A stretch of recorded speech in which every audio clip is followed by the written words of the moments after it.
Some of you who worship here regularly may have heard this story before, maybe a couple times, but I don't mind sharing it anyway, especially it's always funny to people. But for those who don't know, about 30 years ago, I was dismissed from a Catholic high school.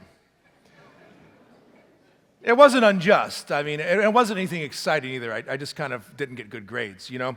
But the part of the story that I like to tell is then about 7 years ago, I was chaplain of that same high school for a number of years. And as I arrived there, I thought the appropriate quote to put on my desk would be a quote from today's responsorial psalm. The stone which the builders once rejected has now become the cornerstone. To which I think some of my former teachers might reply with the following verses, "By the Lord has this been done, it is truly a wonder in our eyes." It's the beauty of the resurrection, that Jesus calls himself the stone which the builders rejected. In other words, the one thing, the person that society had overlooked, the person that society had dismissed as crazy, the person that the religious class of the time had deemed to be a heretic, is the Son of God, risen from the dead. And what a beautiful message I think that is for all of us, that the resurrection of Jesus Christ is not just an isolated historical event. We don't celebrate it something that's cold on the pages of history today, although it was a historical event that happened in a historical place at a real time.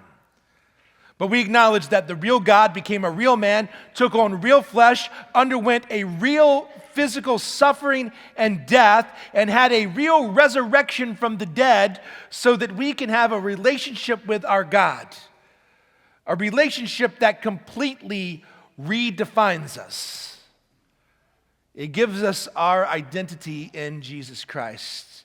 My dear young people, that's the relationship into which you are about to enter today.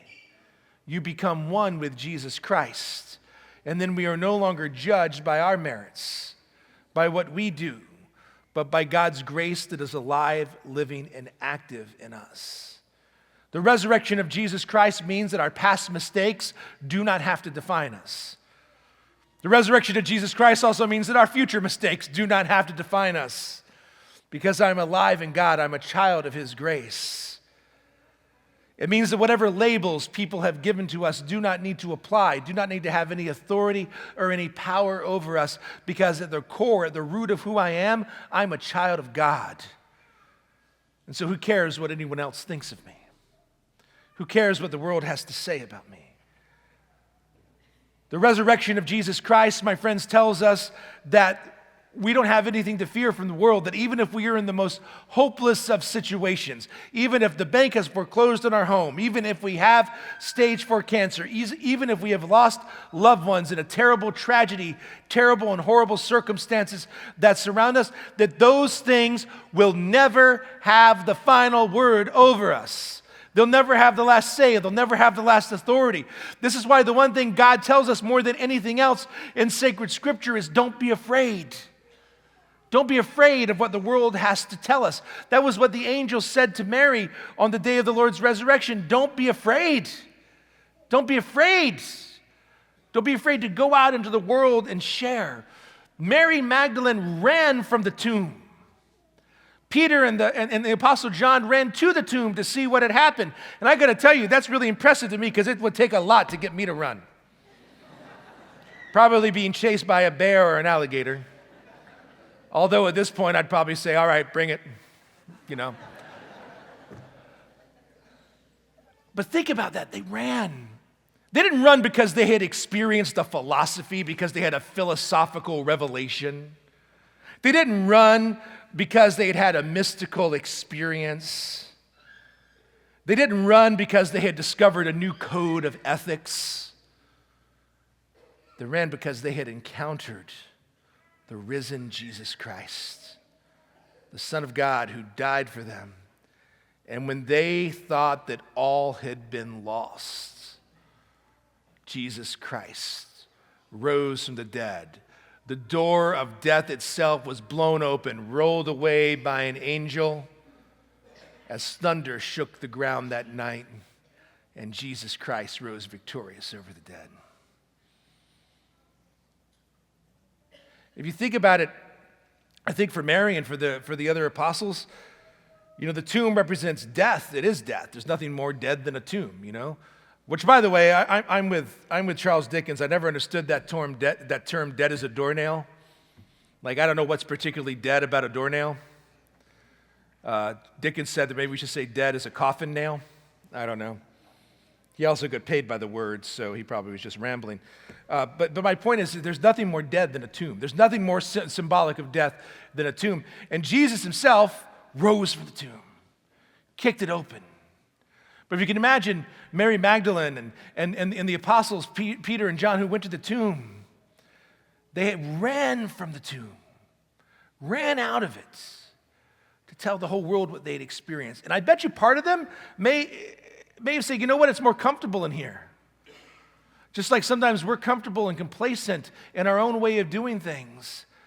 And even though we know that it would be better for us to run out of the tomb and embrace a new life given to us in Jesus Christ, it might mean a change in our hearts and a change in our lives and a change in the way we live. And sometimes that's scary. But I got to tell you, there's nothing to be scared of.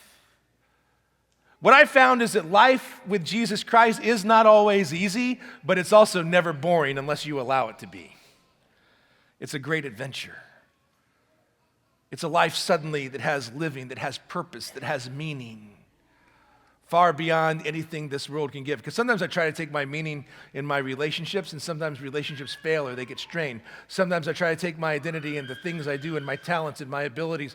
Then something happens and I don't have those talents anymore, and I'm lost. I take my identity in my family and my relationship, and then I'm stuck by complete tragedy, and I don't know what to do because my life falls apart. But if I take my identity in Jesus Christ, no change in circumstance, no sudden tragedy, no storm can shake my inmost calm. While to this rock I'm clinging, because Jesus Christ has risen from the dead. Jesus Christ has destroyed death forever. And if Christ has destroyed death and conquered sin and trampled on, what do I have to be afraid of? And sometimes people, find themselves at church on Easter Sunday, and again, welcome. We are so glad all of you are here. By the way, you hear those kids making noise? We love that noise here. We love it almost as much as we love our choir. Kids are welcome here. If the church ain't crying, the parish is dying. But whether you're young or old and you're visiting here, welcome. We love to have you. But a lot of times I know people find themselves in church on Easter morning and they might not identify with being particularly religious, whatever that means. And you might wonder, what does this have any message? Does this have any meaning, any reality for me? And it does, because you see, the risen Lord didn't appear to the religious people of his time. He appeared to one woman that many scholars have said is perhaps a former prostitute. Someone that Scripture itself says Jesus cast 7 demons out of. Perhaps she was a very powerful and influential woman. There's not a lot known about Mary of Magdala. A lot of stories, a lot of history, a lot of variances. But we do know that she's someone that found Jesus Christ.